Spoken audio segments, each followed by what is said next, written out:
Welcome back to the Deep Dive. Today we are cracking open a really fascinating collection of source material. Yeah, quite a mix. Definitely.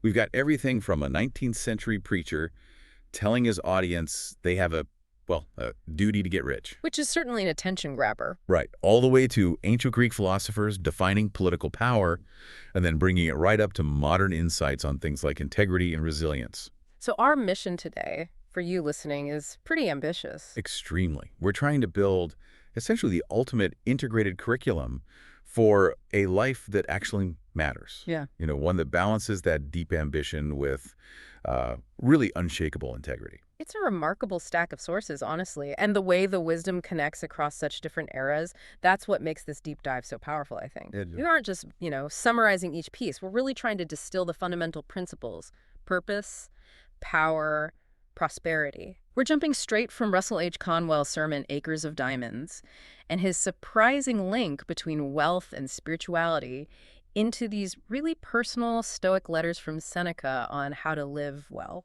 the happy life. Mm-hmm. And then we pivot straight to Plato and Aristotle, how they define the ethical rules for using your influence effectively. So the ultimate goal for you listening in is pretty simple at its core. Right. It's to connect these threads, see the patterns, and hopefully outline the foundational steps for achieving a truly fulfilled life. Okay, so let's unpack this, starting with maybe the most fundamental question. Yeah. Opportunity. Where's the fortune you seek? Where do you find it? Yeah, and most people, I think, assume the best chances, the big breaks, are always somewhere else. Definitely. A new city, a different job, maybe a completely new field. Exactly. But Russell H. Conwell's famous text, Acres of Diamonds, it's like this powerful century-old counter-argument to that very assumption. It really is. So lay out the core story for us. Okay, so Conwell starts with this central metaphor, the story about Ali Hafed. He's a Persian farmer, apparently quite content, until he hears about the incredible wealth found in diamond mines. And he gets obsessed, right? Totally consumed. He hears these tales, maybe exaggerated tales, of fabulous riches, and he becomes so fixated that he sells his farm, his productive, fertile farm, the source of his actual security, and dedicates his life to searching the globe for these legendary diamond mines. And the outcome? Well, it's not good. Tell us about his search. It's tragic, really. He wanders across continents, Palestine, then into Europe, searching and searching. His money runs out, his health deteriorates. He loses everything. Everything. He ends up wretched, destitute, completely broken. And ultimately, the story goes, he dies in despair by suicide near the Mediterranean Sea in Spain. He searched the entire known world, basically, for a fortune that simply wasn't out there for him. Oof, that's grim. It is. And the devastating moral, the point Conwell really hammers home, comes from the old Arab guide who later told Conwell the story. This guide explains that the man who bought Ali Hafed's old farm was, just doing ordinary farm stuff, watering his camels or irrigating his crops, depending on the version you read. Right, mundane stuff. Totally mundane. And he notices this peculiar sparkling stone in the stream that runs across the property. He picks it up, thinks it's pretty, puts it on his mantelpiece. Just a curiosity. Yeah. Until later, this same wise priest, the one who originally told Ali Hafed about diamonds, visits the new owner, sees the stone, and immediately recognizes it. The diamond. A huge, magnificent diamond.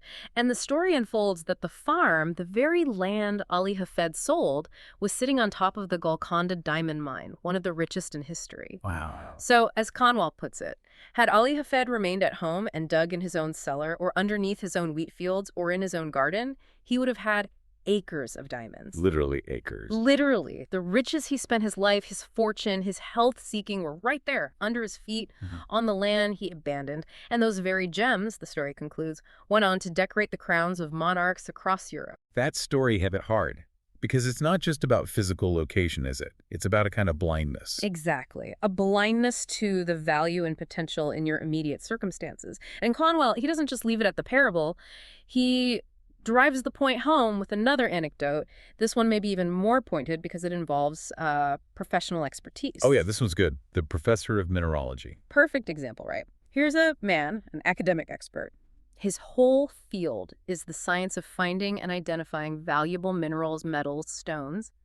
He knows how to find wealth in the earth. He's the authority. The authority. And he was born and raised on this homestead in Newburyport, Massachusetts, lived there for years, but eventually he sells the property and moves on. Why? Because he's convinced, presumably, that any real mineral wealth must be far away. Maybe South Africa, maybe the American West. Somewhere else. Somewhere distant and exciting. Right. Not boring old Newburyport. And the irony, it's just inescapable, isn't it? Completely. The person who buys the farm, likely someone with zero geological training, is just doing some work near the old stone gate wall. Maybe digging potatoes, the story suggests. The very spot the professor might have walked past every day. Could have leaned against it while negotiating the sale. And this new owner finds this massive block of native silver, like 8 inches square, just sitting there right near the surface by the jade. Unbelievable. The professor had the knowledge, the training, the access, but he missed it. Why? Because his focus was fixed on those distant, maybe romanticized prospects. It really highlights a crucial theme, doesn't it? Yeah. Expertise isn't enough if you're not paying attention to what's right in front of you. If you lack that local investigation, that presence. Precisely. And this focus on immediate opportunity, on creating value where you are, leads us straight into Conwell's most famously provocative assertion, especially for a Christian minister at that time. Yeah, this part always raises eyebrows. He tells his audience, flat out, that it's their duty to get rich. It lands really strangely on modern ears, doesn't it? Yeah. But we have to understand the context he was operating in. Absolutely. He got pushback. Even then, he mentions his pious brethren questioning why he spent time advising young people on making money, basically. And his defense was pretty robust. He directly linked prosperity to morality. He claimed because to make money honestly is to preach the gospel. So for him, money itself wasn't the root of evil. No, it was the love of money, that classic distinction. His argument was that acquiring wealth honestly gave you the power, the means, to do enormous good in the world, to serve others on a much larger scale than you could if you remained poor. Money as a tool for good. A powerful tool. And what's fascinating is the sort of statistical defense he offers for this. It definitely generated controversy then, and probably would now too. Right, the 98% claim. Exactly. He famously asserted 98 out of 100 of the rich men of America are honest. That is why they are rich. That is why they are trusted with money. Now, okay, that specific number, highly debatable, right? Oh, absolutely. You could argue that statistic all day. But the principle behind it is central to his whole philosophy. Which is? That sustainable wealth in that kind of burgeoning industrial economy he was seeing was fundamentally built on trust, character, and service. You couldn't achieve widespread, lasting wealth, he believed, without building a reputation for reliability, for honesty in your dealings. Because that's what generates the trust needed for large-scale enterprise, for people to invest in you, work with you, buy from you. So in his view, the wealth is almost like a consequence, or a measure of the service you've provided and the trust you've earned. Exactly. It's the yardstick, not the goal itself. And Conwell wasn't just talking the talk. He really walked the walk here. How so? He didn't just preach about connecting wealth and service. He founded Temple University. Right, in Philadelphia. Yes. And specifically, his mission was to provide higher education for people who work for a living. You know, the working class, immigrants, people who were traditionally shut out of the elite universities back then. He wanted to give them the tools, the education to achieve, as he put it, a higher income and nobler life. He poured the massive earnings from his lectures, that acres of diamonds speech, reportedly earned him millions over the years, into funding the university. Wow. So he lived his philosophy. He absolutely did, which moves us beyond just thinking about success or wishing for it into the realm of acting on this principle of mutual exchange, of service. Which connects nicely to more modern thinkers too, right? Like Earl Nightingale. Perfectly. Nightingale, the business philosopher, really articulated this clearly in the mid-20th century. He said success is always measured by the quality and the quantity of service you render. And the money. Money is just the yardstick. It's how we measure that service in a market economy. His core principle, his law, was unbreakable in his view. No man can get rich himself unless he enriches others. Enriching others first. That feels like the blueprint then. It takes Conwell's idea of local opportunity, your acres of diamonds, and connects it to this fundamental mindset of contribution, of service. It really does. And that sounds a lot like the start with why concept that leadership experts like Simon Sinek talk about today, doesn't it? It absolutely does. Explain that connection. Well, Cynic argues that the most impactful leaders in organizations don't primarily succeed by just having a good product or manipulating the market. They succeed because they have this deep underlying conviction about why they do what they do. The purpose behind it all. Exactly. He uses Apple as a key example. Their stated organizational why, Cynic says, is to challenge the status quo, to empower the individual. That's the core belief. And you see it reflected in their products, their marketing. Everywhere. It's a repeating pattern. Their product design, their operating systems, their whole ecosystem, it all stems from that core motivation, that why. So it's the conviction, the why, that drives the effective what and how. Precisely. When that why gets fuzzy, or if it's just about profit, success often relies on short-term tactics, maybe even manipulation. But when the motivation is genuinely rooted in enriching the lives of others, in providing real service, then success becomes, maybe, a more natural byproduct, just like Conwell and Nightingale argued. That's the idea. So this whole connection, seeing the opportunities close by, adopting a deep ethical motivation centered on service, and understanding that enriching others is the path to enriching yourself, that's really the first key pillar of this curriculum we're building. Okay, so if the first section was about finding the diamond mine outside you, in your environment, then section 2 has to be about cultivating the gold mine between your ears. Exactly. It's about building the strength of character, the resilience, the inner foundation that allows you to actually handle that prosperity, that influence, effectively and ethically when you find it. Building an unshakable inner citadel. That's a great way to put it. And a crucial starting point here is Stephen Covey's distinction, his fundamental distinction between two different kinds of achievement or greatness. Right. He called them primary greatness and secondary greatness.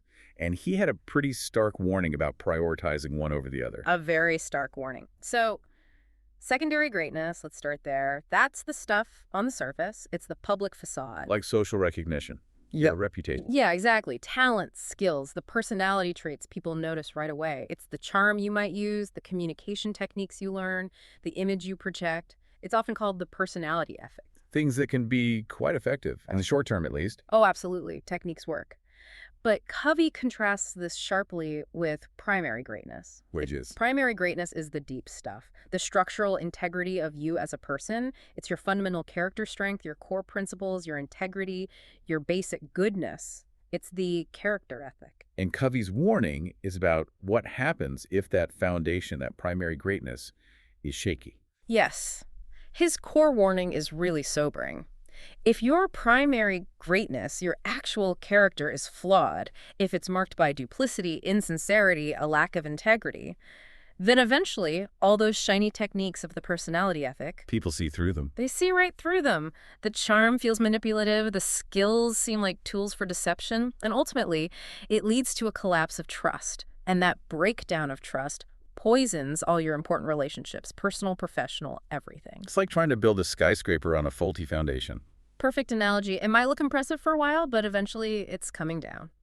This is really Covey applying what he calls the law of the harvest to personal development. Explain that, the law of the harvest. It's simple, really. Farming reality. You can't cram for the harvest. You can't fake planting seeds in the spring and expect a crop in the fall. You have to do the work consistently over time. Exactly. You can't suddenly decide to have integrity the night before a major crisis or a big opportunity. Covey emphasizes that building character, building primary greatness, requires paying the price day in and day out, moment by moment, choice by choice. So character isn't something you just, have. It's something you actively cultivate. You plant it, you nurture it, you weed it, you protect it over time. Just like farming, you absolutely reap what you sow. There are just no shortcuts, no quick fixes when it comes to building that foundational character needed for sustained success and fulfillment. That idea resonates really powerfully with some much older wisdom, doesn't it? Thinking about the Stoics here. Absolutely. When you turn to someone like Seneca, reading his letters on how to live the happy life, the connection to Covey's primary greatness is immediate. It's profound. So what was Seneca's key to the happy life? For Seneca, it hinges entirely on achieving what he calls perfect reason. Perfect reason. That sounds demanding. It is. It's a bold claim. But what he means, essentially, is that your rational, disciplined mind, your inner faculty of judgment and principle, must become the supreme, untouchable source of your peace and well-being. So happiness isn't about external circumstances. Not fundamentally. Seneca paints this picture of the truly happy person as someone who keeps to the heights, internally speaking, leaning only on themselves, on their own rational core. And because of that, they remain untroubled by fortune, by the ups and downs of external events. Whether things are going well or badly on the outside. Their inner state, their rational soul, their core principles remain steady, stand alone, completely invincible in his view. That's a powerful idea, invincibility. It is. And the crucial takeaway for Seneca is that only the good, which can never be impaired, never be taken away, can be the true foundation of a happy life. So things like wealth, health, reputation, they don't qualify. They don't qualify as the ultimate source Ah. because they can all be lost. Fortune can take them away in an instant. Therefore, they can't be the basis for true, unshakable happiness. Okay, so what is that unimpaired good then? It's the right functioning of your own mind, your reason, your integrity. And this leads Seneca to make a really critical distinction about pleasure. Ah, pleasure. How does he view that? Well, he's pretty dismissive of ordinary physical pleasures. He calls them the good of cattle. Ouch. Why so harsh? Because they're inherently uncertain and completely dependent on external factors and even internal bodily states. He points out, the hungrier you are, the more pleasure you might get from food. But if you're sick, if you're in pain, if some external event prevents you from eating, that pleasure is checked, it disappears. It's unreliable. Makes sense. So are there other kinds of pleasure he values more? Yes. He talks about the higher pleasures of the mind. These are the joys derived from understanding, from virtue, from contemplation, from living in accordance with reason and integrity. These are different how? They are less uncertain, he says, and crucially, they are largely under your own control. He makes this wry comment. No physician can refuse these to the sick man. Ah, I like that. Right. Your body might be confined to a bed, weak with fever, suffering pain.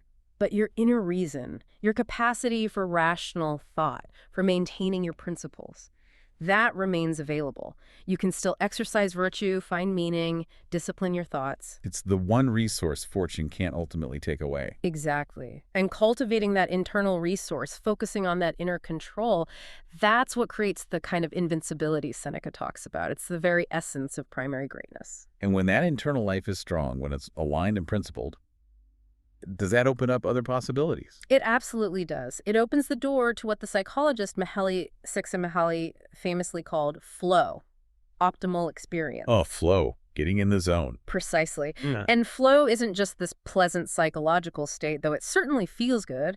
Csikszentmihalyi saw it as a crucial pathway to self-development, to growth, to resilience. It's that state where your mind and body are working in perfect focused harmony. Okay, so how do we get there? Csikszentmihalyi identified specific conditions, right, components of flow. He did. He broke it down into about 8 major components that are typically present when someone reports being in a state of flow.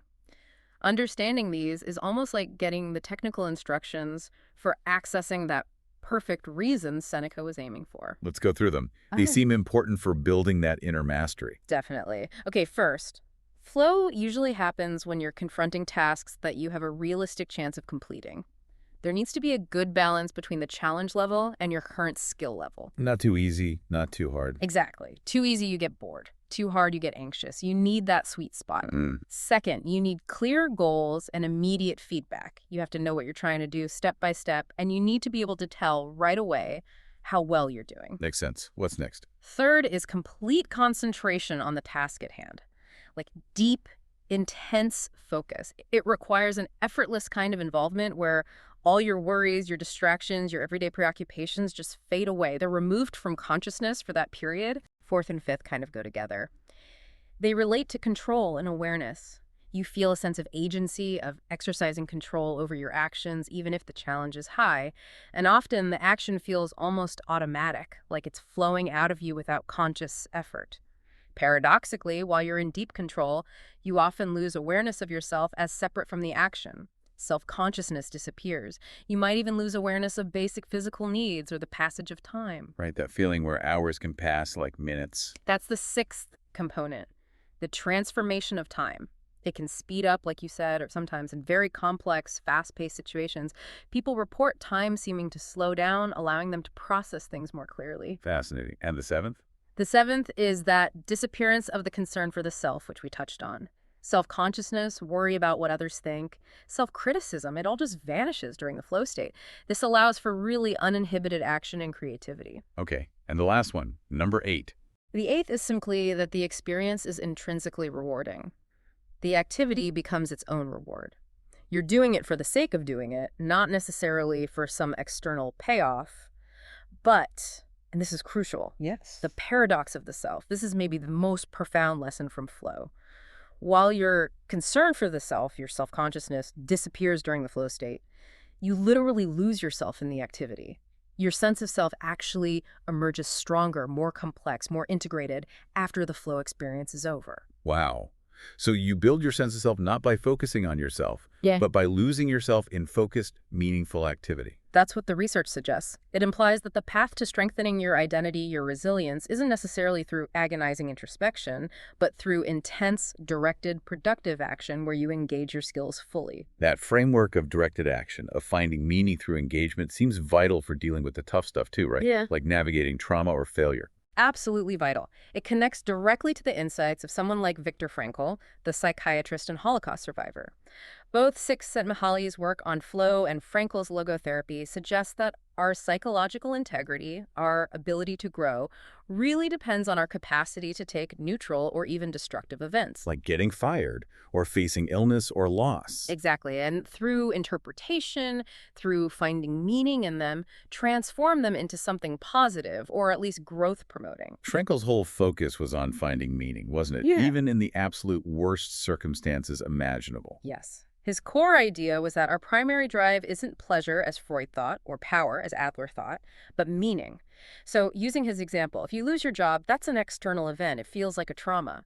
But if you use that disruption, that freedom, to finally pursue a long-held passion or find a career that's actually more aligned with your core values. Then in retrospect, that negative event could be seen as a positive turning point. A godsend, as he put it. Precisely. The external event itself might be neutral or negative, but the meaning you assign to it, the interpretation yourself makes, that's everything. That determines whether it crushes you or strengthens you. And the alternative, if you fail to find meaning, if the self stops growing. And the alternative, Frankl warned, is terrifying. If the self stops growing, if it can't find or make meaning out of struggle, it retreats, it withdraws, it builds up these massive psychological defenses. It can kind of vegetate, living in this state of continuous suspicion, apathy, and inner emptiness. That sounds like a terrible way to live. It is. And Frankl actually gave a name to the suffering caused by this lack of meaning. He called it existential frustration, the pain of feeling your life is pointless. But here's the crucial part. What's that? He argued that this kind of suffering, the suffering that comes from wrestling with the search for meaning, isn't something to be avoided at all costs. Really? Why not? Because, for Frankl, successfully navigating that struggle, enduring that pain in the pursuit of purpose, is actually one of the highest human achievements. It's far, far better to wrestle with finding meaning, even if it hurts, than to surrender to apathy and that hollow sense of spiritual emptiness. So the inner citadel isn't about building walls to keep pain out. Not at all. It's more like building a disciplined, rational fortress that allows you to master the meaning you can derive from the inevitable pain and challenges of life. It's about resilience built on purpose.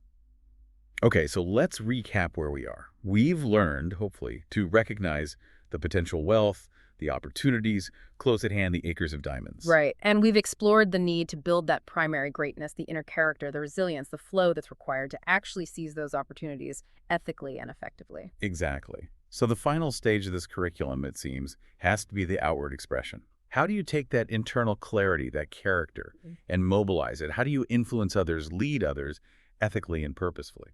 Which brings us squarely into the realm of rhetoric, persuasion, and directed action. Mastering influence. Right. And to really understand influence, we probably need to start with the classical view of persuasive speech. It goes way beyond just, giving a good presentation. Definitely deeper than public speaking tips. What was the classical definition? Thinking Plato here. For Plato, especially in dialogues like the Phaedrus, rhetoric wasn't just a technique, it was psychagogia. Psychagogia, meaning Literally soul leading. The leading of the soul. The idea is that the speaker's real goal isn't just to get intellectual agreement from the audience, it's to move them emotionally, volitionally, to guide their very being, their soul, towards a specific belief or, more importantly, a specific action. wow, soul leading.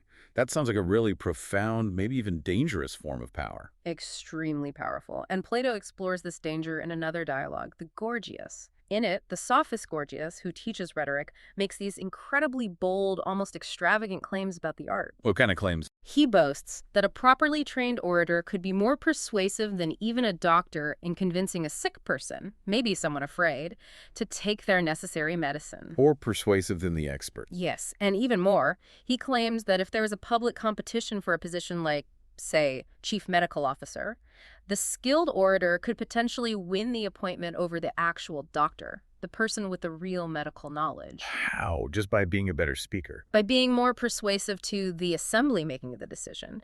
Gorgias's point was that technical expertise, factual knowledge, is often secondary to the power of influence, the power of rhetoric. He claimed oratory embraces and controls almost all other spheres of human activity. Okay, that's slightly terrifying. It terrified Socrates, because it implies that the skilled rhetorician could make the weaker argument appear stronger, could subordinate truth, like the doctor's actual expertise, to mere plausibility or emotional appeal. It suggests a world where what sounds good, what feels persuasive, can easily trump what is actually true or right. And that power immediately throws up a huge ethical red flag, doesn't it? Yeah. The potential for misuse. Massive red flag. And Gorgias tries to sidestep this ethical trap completely. He tries to disclaim any responsibility for how his students might use the powerful tool he teaches them. How does he do that? He uses an analogy. He says, look, if someone learns boxing or wrestling from a trainer and then uses that skill to go beat up their parents, you wouldn't blame the trainer, would you? You'd only blame the student who misused the skill.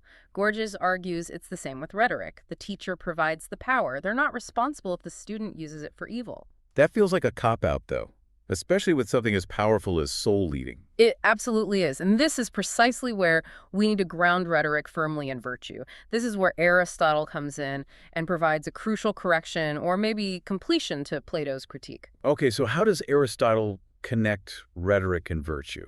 Aristotle argues that for influence to be truly effective and good, for it to serve the common good and be perceived by the audience as beautiful and worthy of following the speaker, the orator, must themselves possess and convey virtue.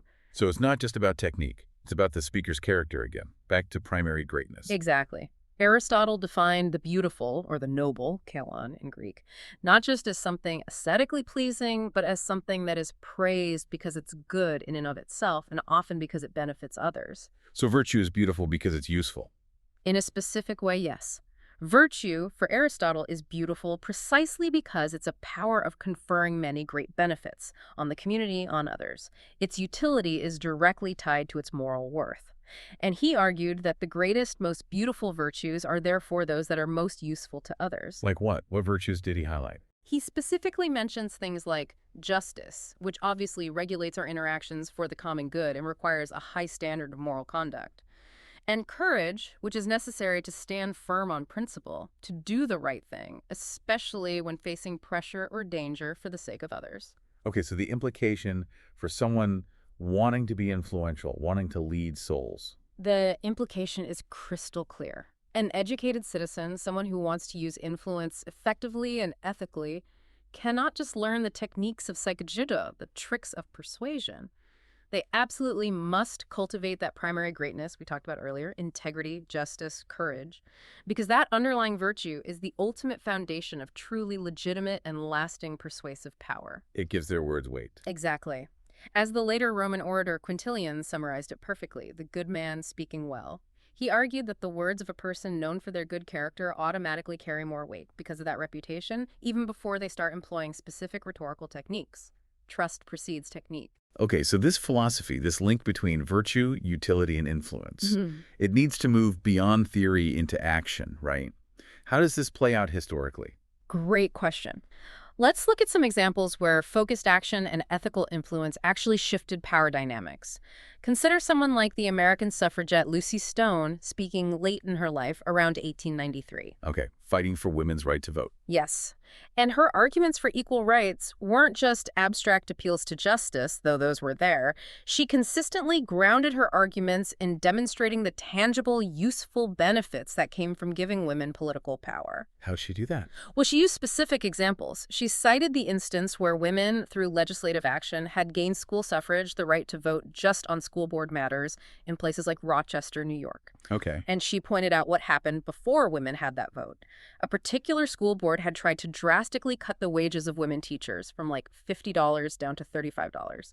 A huge cut. Wow. But once women got the franchise for just that specific issue, the school board vote, Stone highlighted that they turned out in huge numbers and voted out every single board member who had supported that discriminatory wage cut. Direct consequence. Immediate direct consequence.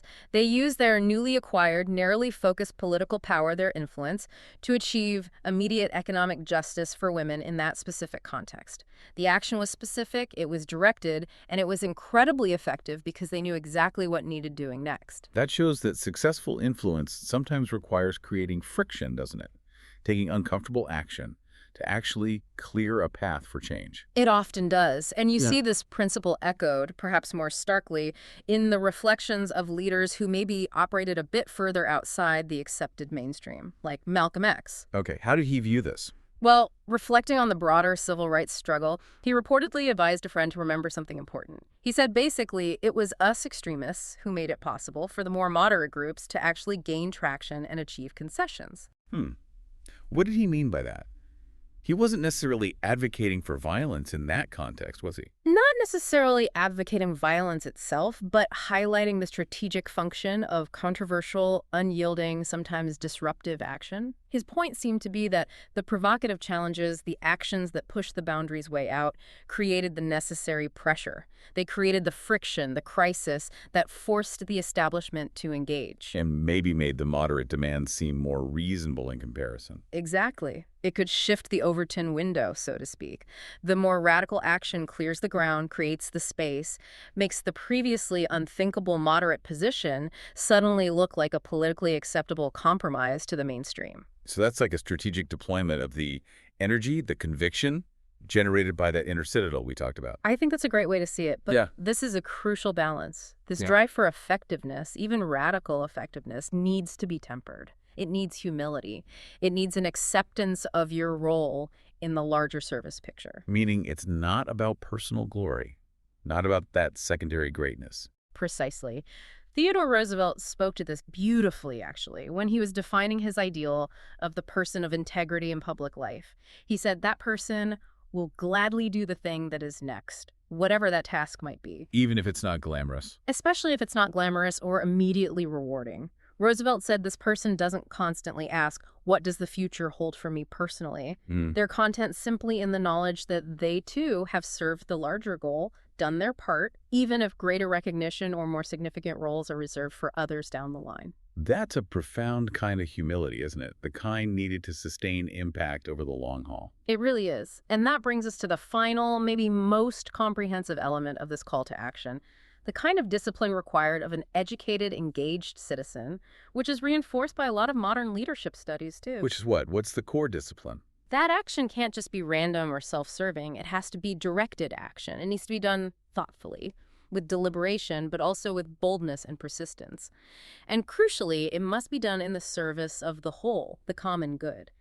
Action, in this integrated framework, becomes the antidote to apathy, the cure for that existential drift Frankl warned about. And this links to modern leadership ideas. Perfectly. It's leadership grounded in humility and purpose. Think about Jim Collins's famous research in Good to Great. Right, the level 5 leaders. Exactly. Collins defined these exceptional leaders, the ones who took good companies and made them truly great, sustainable organizations, as possessing this really interesting paradoxical blend of traits. What was a paradox? They combined intense personal humility, they were often shy, unassuming, not charismatic celebrities, with an absolutely unwavering, ferocious professional will. They were determined, relentless executors when it came to achieving the organizational goals. So not the flashy leader, but the disciplined one. Yes. And how did they operate? Collins found they followed a principle he called first who, then what. Meaning? Meaning they focused obsessively first on getting the right people onto the team. The right people on the metaphorical bus, as he put it. People with the right character, discipline, and alignment with the core values.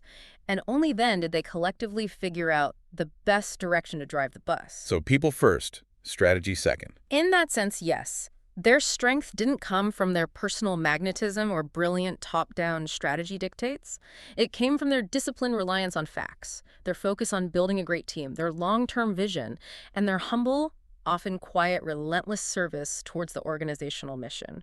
They really embody that character-first curriculum we've been tracing all the way back to Conwell's claims about honesty being the foundation of trust and success. Okay, wow. That's a lot to synthesize. Let's try and unpack this whole curriculum for a life of impact one last time, bring the threads together. So we started by looking outward, right? Challenging ourselves to find the opportunities that are often closest to us, recognizing our immediate local value, the acres of diamonds, and redefining prosperity not just as wealth, but as maybe a byproduct of earning trust and providing genuine service. Exactly. Then we turned inward. We recognized that without that primary greatness, without that core character, any external success is fragile, like that house built on sand. Right. We established the need for that hard-won integrity, that resilience, drawing on Seneca's pursuit of perfect reason, that inner control, and also Csikszentmihalyi's actionable mechanics of flow for achieving focus and growth through engagement. And we saw how Frankl framed suffering not as something to avoid, but as a potential catalyst for finding meaning, which strengthens that inner citadel. Okay, and then finally we looked at how to project that inner strength outward. We analyzed the tools of influence, of rhetoric, needed to inspire and mobilize others, but always ethically. Yeah, we contrasted Gorgias's potentially dangerous power of pure persuasion, that raw psychagogia, with Aristotle's crucial insight, grounding rhetoric in virtues that actually serve the community, like justice and courage, defining real power as disciplined, humble service, not just skillful manipulation. And we saw that play out in examples from Lucy Stone's targeted action to Roosevelt's call for humble service to Collins' level 5 leaders getting the right people on the bus first. Right. So, distilling it all down, what does this whole deep dive mean for you, the listener, who's seeking a life of meaning and impact? What's the bottom line? The bottom line, I think, from integrating all these sources is that true effectiveness seems to be this continuous, dynamic balance. It's a balance between internal character, the primary greatness, and external service, external action. It's connecting the inner and outer work. Precisely. Your education, your skills, your talents, your unique capacity for creativity and flow that goldmine between your ears, it's incredibly valuable. But it has to be relentlessly disciplined by those hard-won, unwavering principles. And it needs to be aimed constantly, consistently, at enriching others, at serving something larger than yourself. That integration, it feels like it brings us right back to maybe the most ancient and perhaps the most unsettling ethical challenge raised in these texts, the one from Socrates in Plato's Gorgias. Ah, yes, Socrates' radical claim. His demonstration, or his argument at least, that it is unequivocally better to suffer wrong than to do wrong. Even though doing wrong might be less painful in the moment. Right, because doing wrong, Socrates argues, inflicts a greater evil, a deeper harm on your own soul, on your own character. Okay, so if we accept that fundamental premise, better to suffer than do wrong, and we accept that rhetoric influences this powerful art of soul leading, and that real power, whether personal or political, is ultimately empty or even destructive without virtue, then it raises a really pointed final question for you, the listener. The citizen who seeks to have influence, to make an impact. What's the question? How does the fear of shame, the fear of suffering embarrassment, or public criticism, or failure, the fear of being found out, or maybe even just the simple desire for that shiny, visible secondary greatness, for applause and recognition, how does that fear, that desire, potentially corrupt the very moral compass that's supposed to define the true power and integrity of your life's message? That's a tough one. It is. So the final provocative thought for you to take away is this. What is the one truth you will not compromise? What is the single conviction, the core principle you will stand up for, that you will defend, even if holding on to it brings you pain or loss or public rebuke, or prevents you from achieving that easy secondary greatness? Find that unwavering point. Find that unwavering point, that non-negotiable core of your primary greatness. Consider that. And maybe, just maybe, the rest of this complex curriculum for a life of impact starts to fall into its rightful place around it.